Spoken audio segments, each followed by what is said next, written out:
video kali ini kita akan membahas mengenai sumber daya kemaritiman pada mata pelajaran IPS kelas 8. Nah, sebelum kita masuk ke slide pembahasan materi, terlebih dulu kita masuk ke slide beranda, yang dimana itu terdapat tujuan pembelajaran materi pertama, materi kedua, materi ketiga, video, kuis, dan juga infografis. Untuk yang pertama, kita akan masuk ke tujuan pembelajaran dengan mengklik logo yang ada di tujuan pembelajaran, dan kita langsung masuk saja ke slide tujuan pembelajaran. Pada slide tujuan pembelajaran terdapat dua, yaitu ada tujuan pembelajaran dan juga alur tujuan pembelajaran. Yang pertama itu ada tujuan pembelajaran yang dimana menganalisis hubungan antara pengaruh sumber daya alam, konektivitas antar ruang, dan juga dampaknya terhadap perubahan iklim. Dan juga alur tujuan pembelajarannya yaitu yang pertama mengumpulkan data potensi sumber daya alam di Indonesia, yang kedua mengelola informasi yang telah dikaitkan terkait sumber daya alam Indonesia untuk menyusun esai, dan juga yang ketiga menyusun esai dengan tema sumber daya maritim. Untuk materi yang pertama yaitu mengenai sumber daya kemaritiman. Sumber daya kemaritiman adalah segala potensi kekayaan yang berasal dari laut dan wilayah pesisir yang dapat dimanfaatkan untuk memenuhi kebutuhan manusia dan juga meningkatkan kesejahteraan masyarakat. Indonesia memiliki laut yang sangat luas dan kaya akan sumber daya seperti yaitu yang pertama keanekaragaman hayati laut. Itu contohnya seperti ikan tuna, ikan cakalang. Yang kedua yaitu terumbu karang dan juga hutan bakau. Contohnya seperti mangrove, yang dimana mangrove ini dapat menjaga abrasi, dan selanjutnya itu berbagai hasil laut yang melimpah. Teman-teman tahu nggak, laut Indonesia itu kaya akan keanekaragaman sumber daya alam. Berdasarkan data Kemenko-Marves pada tahun 2018, menyimpan 37% spesies sumber daya hayati dunia, yang memiliki 17,95% terumbu karang dunia, dan juga memiliki 30% hutan bakau dan juga padang lamun dunia. Indonesia memiliki berbagai spesies yang hidup di perairan. Potensi laut besar itu bisa mensejahterakan kehidupan masyarakat jika dimanfaatkan dengan optimal. Nah, pada slide ini teman-teman bisa melihat peta wilayah Indonesia. Indonesia itu merupakan negara kepulauan yang dimana pulau besarnya yaitu Sumatera, Jawa, Kalimantan, Sulawesi, dan juga Papua. Indonesia memiliki sekitar 17.000 pulau, dan juga Indonesia itu merupakan wilayah lautnya yang sangat luas, makanya disebut dengan negara maritim. Nah, letaknya juga strategis, yaitu berada di antara Samudra Pasifik dan juga Samudra Hindia. Selanjutnya, kita akan membahas mengenai potensi sumber daya maritim Indonesia. Yang pertama, itu ada perikanan. Perikanan adalah kegiatan penangkapan ikan sampai pengolahan dan juga pemasaran hasilnya. Perikanan laut adalah usaha menangkap ikan di laut atau di pantai. Penangkapan tradisional itu memakai perahu layar dan bergantung pada angin serta tenaga manusia. Alat tangkap tradisional itu berupa jala sederhana dan juga alat pancing.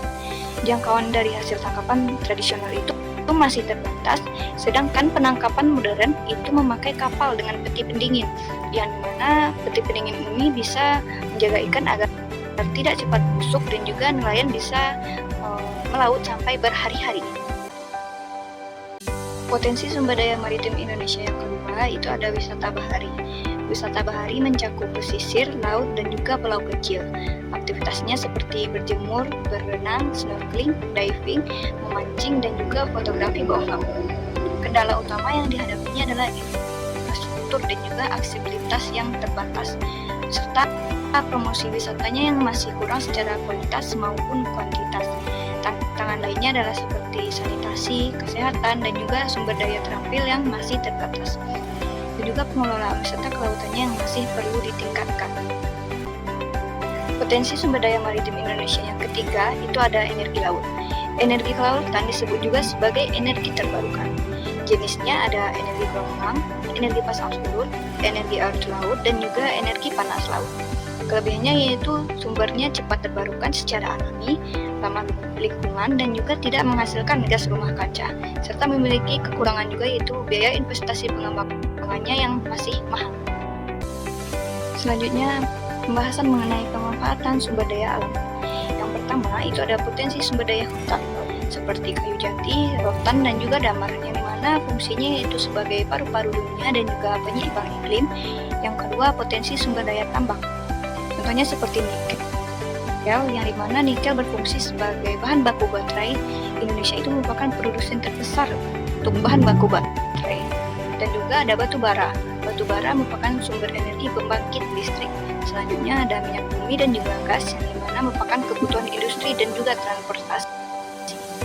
Yang terakhir itu ada potensi sumber daya kemaritiman.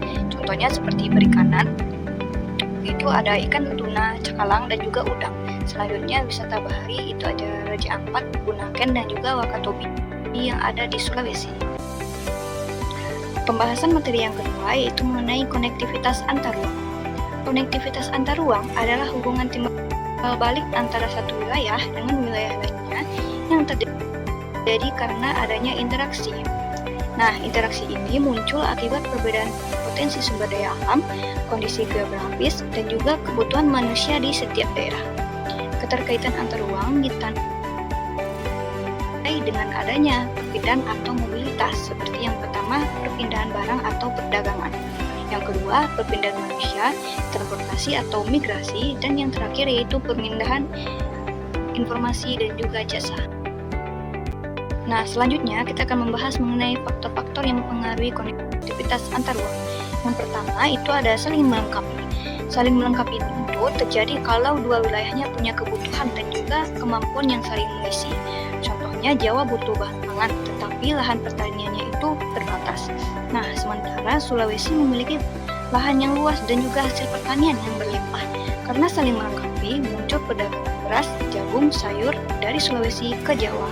Yang kedua itu ada kemudahan transfer atau transferability. Contohnya mengirim ikan dari Maluku ke Jakarta itu dulu mahal dan juga lama. Nah, jadi nggak efisien. Sekarang ada kapal cepat dan juga pesawat kargo. Transferability-nya menjadi naik. Makanya ikan Maluku sekarang banyak dijual di pasar Jakarta. Yang ketiga itu ada pusat pertumbuhan atau growth center. Contohnya kota Jakarta, Surabaya, dan juga Medan jadi pusat pertumbuhan. Orang dari kota kecil di sekitarnya datang buat bekerja, kuliah, berobat. Nah, barang dari daerah itu juga masuk ke pusat pertumbuhan buat dijual lebih luas. Yang keempat itu ada perdagangan antar pulau. Contohnya kapal Pelni dan juga kapal barang rutin membawa sembako dari Jawa ke Maluku, Papua, NTT, dan juga sebaliknya. Nah, sebaliknya kapal Pelni itu dari Maluku ke Papua dan juga NTT balik ke Jawa dengan membawa hasil laut. Tanpa perdagangan antar pulau, harga barang di daerah kepulauan terpencil itu akan mahal. Nah, jadi kita butuh yang namanya pertukaran atau perdagangan antar pulau. Nah, slide berikutnya kita membahas mengenai aktivitas kemaritiman yang aktivitas antar ruang. Yang pertama yaitu perdagangan antar pulau, yang dimana itu terjadinya jual beli antar daerah melalui laut.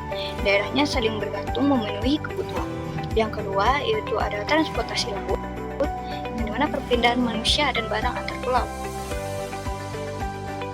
yang dapat memperlancar hubungan sosial dan juga ekonomi. Yang ketiga kegiatan pelabuhan, yang dimana merupakan tempat keluar masuk barang dan juga penumpang. Nah, pusat distribusi ke berbagai daerah. Selanjutnya yang terakhir itu perikanan dan juga kelautan. Penangkapan hasil laut seperti ikan, rumput laut itu akan didistribusikan ke daerah lain. Untuk materi yang ketiga, kita membahas mengenai dampak aktivitas kemaritiman terhadap perubahan iklim. Yang pertama itu ada pemanasan global atau global warming. Nah, kapal kargo, kapal tanker, dan juga kapal penangkap ikan itu memakai bahan bakar fosil. Pembakarannya melepasin CO2 dan juga sulfur ke atmosfer. Selain itu, deforestasi mangrove bikin pelabuhan atau tambak mengurangi kemampuan laut untuk menyerap karbon. Yang kedua, itu ada anomali atau perubahan cuaca ekstrim. Suhu laut yang naik karena pemanasan global itu membuat pola angin dan juga tekanan udara menjadi berubah. Hasilnya yaitu akan terjadinya badai tropis yang lebih sering, gelombang lebih kuat, dan juga musim hujan atau kemarau yang jadi gak menentu. Yang ketiga itu ada kenaikan permukaan air laut. Ada dua penyebab dari aktivitas kemaritiman terkait. Yang pertama, pemanasan global itu membuat es di kutub mencair, dan yang kedua, air laut memuai saat panas. Akibatnya, pulau-pulau kecil dan juga wilayah pesisir di Indonesia itu terancam akan tenggelam. Keempat, itu gangguan pada sektor pertanian. Kenaikan air laut bikin air menjadi asin masuk ke daratan pesisir. Nah, akibatnya sawah dan juga lahan pertanian menjadi intrusi air laut. tanahnya jadi asin dan juga nggak bisa ditanam. Terakhir itu ada kerusakan ekosistem dan juga biodiversitas. Aktivitas kemaritiman kayak tumpahan minyak, polusi kapal, dan juga penangkapan ikan itu merusak terumbu karang dan juga padang lamun serta mangrove. Nah, padahal ekosistem ini penting buat menyerap karbon dan jadi tempat hidup ikan. Kalau itu rusak, laut akan kehilangan kemampuan adaptasi terhadap perubahan iklim dan juga keanekaragaman hayati itu akan menurun drastis. Tersimpan kekayaan tak terduga yang kita sebut sumber daya kemaritiman. Perikanan dan budidaya ikan menjadi sumber pangan dan mata pencaharian bagi ribuan keluarga, serta potensi ekonomi yang luar biasa. Energi kelautan dari ombak dan arus laut adalah calon sumber energi terbarukan yang ramah lingkungan untuk masa depan kita. Wisata bahari mempertemukan keindahan alam dengan kebahagiaan, menarik wisatawan dari seluruh dunia, dan mendorong pariwisata kita. Tapi, keberlanjutan ini ada di tangan kita. Mari jaga dan lestarikan sumber daya kemaritiman Indonesia agar tetap megah dan bermanfaat bagi generasi mendatang. Setelah kita membahas mengenai sumber daya kemaritiman dan juga melihat video tentang sumber daya kemaritiman, kita akan masuk ke sesi kuis, yang dimana sesi kuis ini berfungsi sebagai untuk mengasah kemampuan kita setelah kita mempelajari materi yang telah kita dengarkan tadi. Jadi kita langsung saja masuk ke kuisnya.